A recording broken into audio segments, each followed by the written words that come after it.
Hey folks, it's Oz from GNAT News. Once again, we're back in the studio. Once again, we're with Fran Janik. Fran, for the ones who missed part one, how would you describe yourself again? Well, Oz, keep it shorter this time. I'm a cannabis advocate. I'm a cannabis patient consultant. I've been working on legislation to help cannabis patients and others in the state, along with legalization, for about 7 years. He knows his stuff. What he's going to help us with today is it's almost April 1st, 2019. We're getting there. The hell of winter is almost gone. And what he's going to bring us up to date on is the current legislation. Yes. That's happening up in Montpelier. Right. I see it as a circus. Perhaps you're more positive about it, but bring us up to date. Well, I haven't seen any elephants or flyers recently, but there are some hijinks up there. You know, cannabis is always a difficult issue in Montpelier. We were fortunate to have Governor Scott sign Act 86, or H511, which became Act 86 for legalizing home grow and possession in Vermont. And we're hopeful again that the governor will change his mind. He's very much opposed because there's no way to test people for cannabis on the roadways. And of course, there is no test that's going to be there if there is ever one, because of the way cannabis affects the body. But right now what we're dealing with is a number of bills. We had S54 to start off the season. I was in the Judiciary Committee hearing rooms a number of times. I was also in the GovOps in the Senate testifying and listening to what's going on. S54 was an attempt to get what passed? S54 is the personal use. They call it the personal use. They're not calling it retail, but they're calling it the personal use bill. And that would open up retail establishments. It would license grows. It would license retail establishments. It would license makers of concentrates. And so instead of having to drive to Massachusetts, I could get all that stuff here in Vermont. Right. That's the idea, is that we're going to raise all boats, hopefully, that we're going to spread out the wealth, that we're going to get small businesses involved in this, and that we're going to get a good amount of tax revenue downrange from it. And you don't think like 10 years from now, when they have it going and it's really going good, they won't say, hey, let's stop homegrown? Well, we are always keeping our eyes open for that, because other states have tried to stop home grow. As a matter of fact, in New York State, there was an issue with that recently.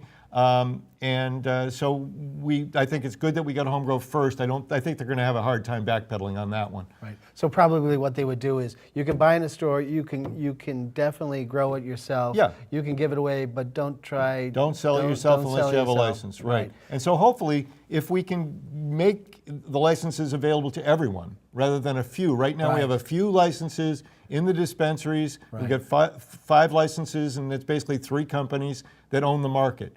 And they've recently tried to buy the market. In S54, they offered $75,000 per licensee to pay for the entire buildup. So they wanted to be the kings of the kingdom and try to keep everybody out. For at least 2 years. Yeah, they were going to do this. Oh. See, S54 so what was it 2 years about? Well, S54 has a cannabis commission that's going to be formed if it passes. And the sister bill in the House is H250. So we're talking about both bills at the same time here. Okay, so that second bill, what is that second bill an attempt to do? Well, this H250 is a replacement for the original House bill H196, which would have given the licensees what they wanted. And these bills are generally written by we find that these bills are generally written by the lobbyists for the dispensaries. So one was, the first bill was a bad bill, and then people caught on and said, time for a new bill. Right. A more fair, a kinder, gentler bill. We just went up and said, look, you can't sell the retail market. And I got to give credit to Senator Sears, who I sat in and watched him question some of these representatives from the dispensaries. They were cognizant of what the situation was. Senator Baruth basically stated in a hearing on the 27th, I believe, that the legislator was not there to basically facilitate their business model.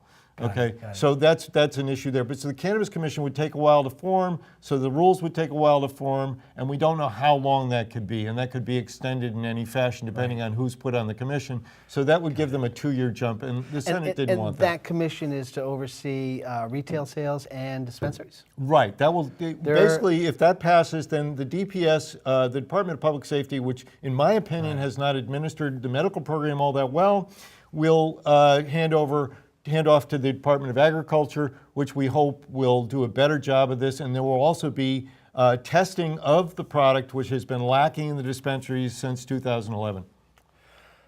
So when I go to the dispensary right now, what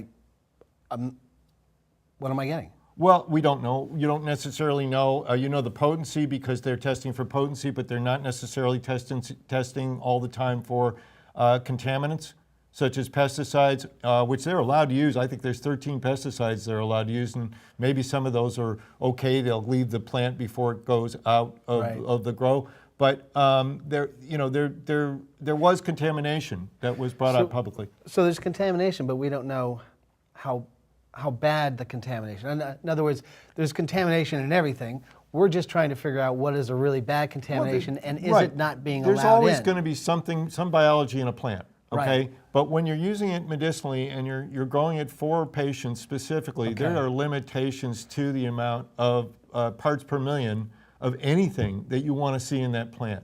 Because let's say I've got and that's like with any medicine now. Yeah. So what you're saying is we're just trying to bring cannabis up to the normal, what we would expect in America. Right. So anyway, hopefully H250 and S54 will combine together, and it will be presented to the governor, and it will be presented as H250 has, with small licenses starting out at about 500 square foot, hopefully going to 2,000 square foot, where a farmer could actually make a profit that would support the business that they're doing. In other words, you've got a farmer with food and animals, they can't make a profit easily. And a 2,000 square foot grow of this, according to Joe Veldman, who's a very experienced grower, who also testified before the committee, would bring in about $40,000 a year with a good grower.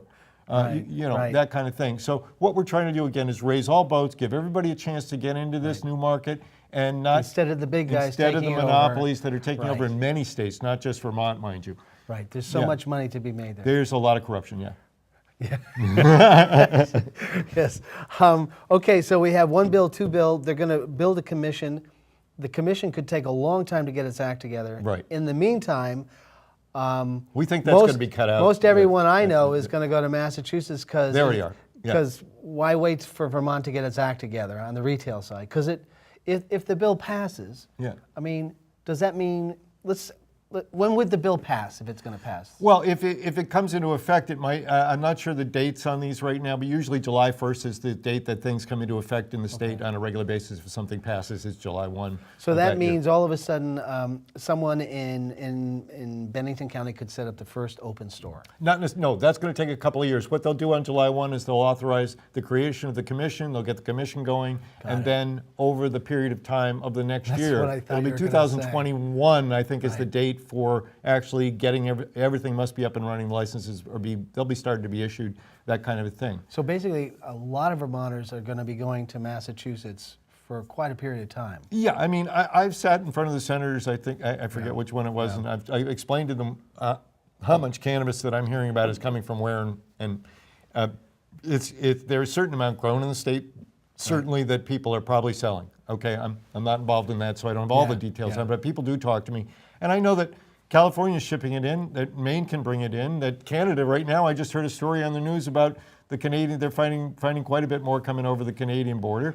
And so we really need to just realize that we're not containing or controlling anything. The outdoor situation, people can't grow outdoor you unless...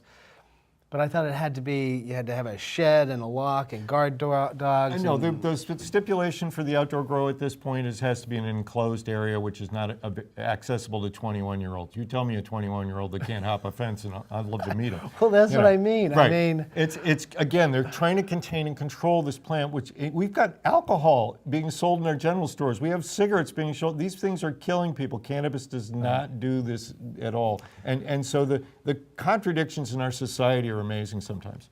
When civil unions passed, I was amazed.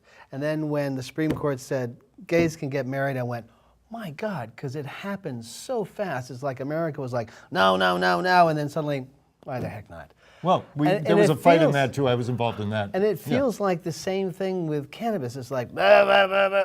Oh, God, let's just move on. Well, were you surprised yourself watching this all unfold? There were many starts. I go back to S95, which was David Zuckerman's bill. So for you, it was way too long. And I remember S241, where the Senator Sears, who I was giving compliments to before, was ripped the head off our bill and put a police bill under it. But people like Senator Sears came around.